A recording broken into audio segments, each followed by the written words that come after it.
Hi, I'm Kelton Gasky, and I'm here to talk to all of us today about a topic that affects everybody in this job that we've chosen, and that is sleep deprivation and driving. So, what am I going to be talking about today? That is the question. Today we'll be talking about what is sleep deprivation, how it affects shift workers and first responders, and how sleep deprivation and driving affects our patients as well as us. So what can sleep deprivation affect? Sleep deprivation can degrade our immune system, degrade our cognitive ability, increase our reaction times, increase our irritability, degrade our judgment, degrade our memory and our ability to retain information, and much, much more. As you can see on the diagram to the right, it will outline for you many of the things that sleep deprivation can affect in grown adults as well as in children. So our immune system, very important to us as first responders, as we are responsible for our safety and for the safety of our patients. And if we become sick, it sort of takes us out of the fight to be able to serve the people around us. And we deal with people who are not at their healthiest, believe it or not. So our ability to protect ourselves from disease and infections is very important, as well as us not spreading any diseases or infections we might have to patients in our care. And our cognitive ability needs to be in peak shape to be able to handle our patients at the level of care that we are responsible to provide. Our reaction times as we drive, as we do things that are dangerous, that are outside of the norm that people would do, needs to be on point. Otherwise, we are putting ourselves and everyone else around us at risk. Irritability is a big factor in crew cohesion. It is important that we get along with people. Otherwise, it makes a very hostile environment for us and for those around us. Our judgment needs to be, again, just on point. Otherwise, we are at risk of making bad calls even worse. And our memory and ability to retain information, very important to us, as on our way to the hospital, our patients tell us things that we need to remember so we can give that information to the docs and make treatment decisions for our patients. So how does sleep deprivation in shift workers and first responders take hold? According to CNN, sleep deprivation is almost or is as bad as being intoxicated. Shift workers are 11% more likely to drive drowsy than those who work a normal daytime job. That comes from the National Sleep Foundation. And what that means is people who work at a desk, in construction, in things that only operate during the day are significantly less at risk to have to drive drowsy or have the idea to drive drowsy. And men are 11% more likely to drive drowsy than women are. Men are also 10% more likely to get in a sleep-related crash than women are. And a side note to that is that upwards of 35% of EMT certificate holders are females.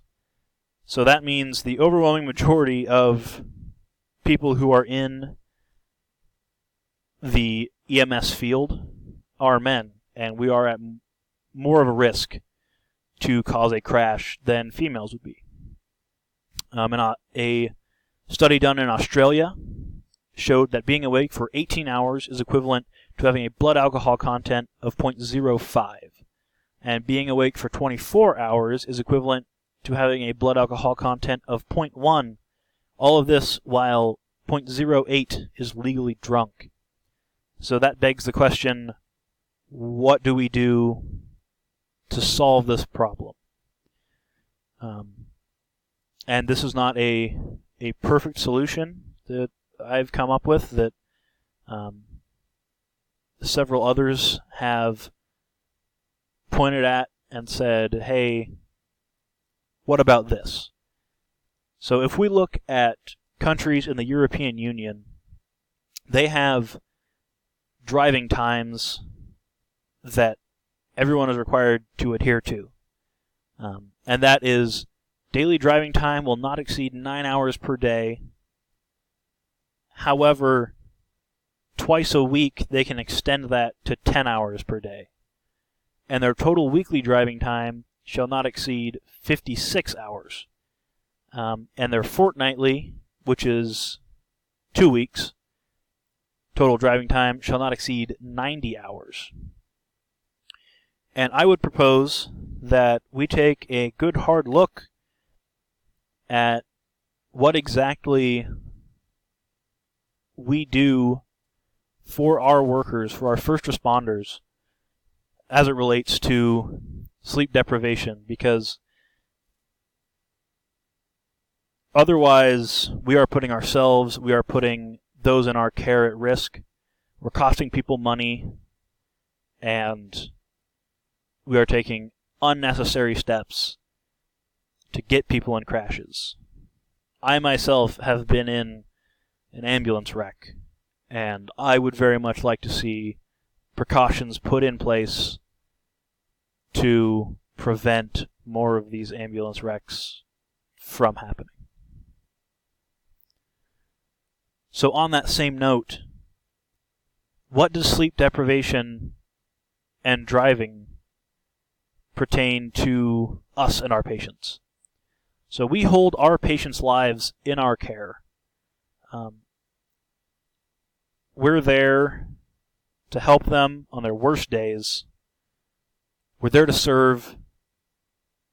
And if we can't operate effectively, what happens? And our level of care, not necessarily what we're trained to, will stick in their minds as they go forward and tell other people about what happened. So our patients' lives are ours to take care of while they're in the back of our medic unit. We are responsible for them and what happens to them.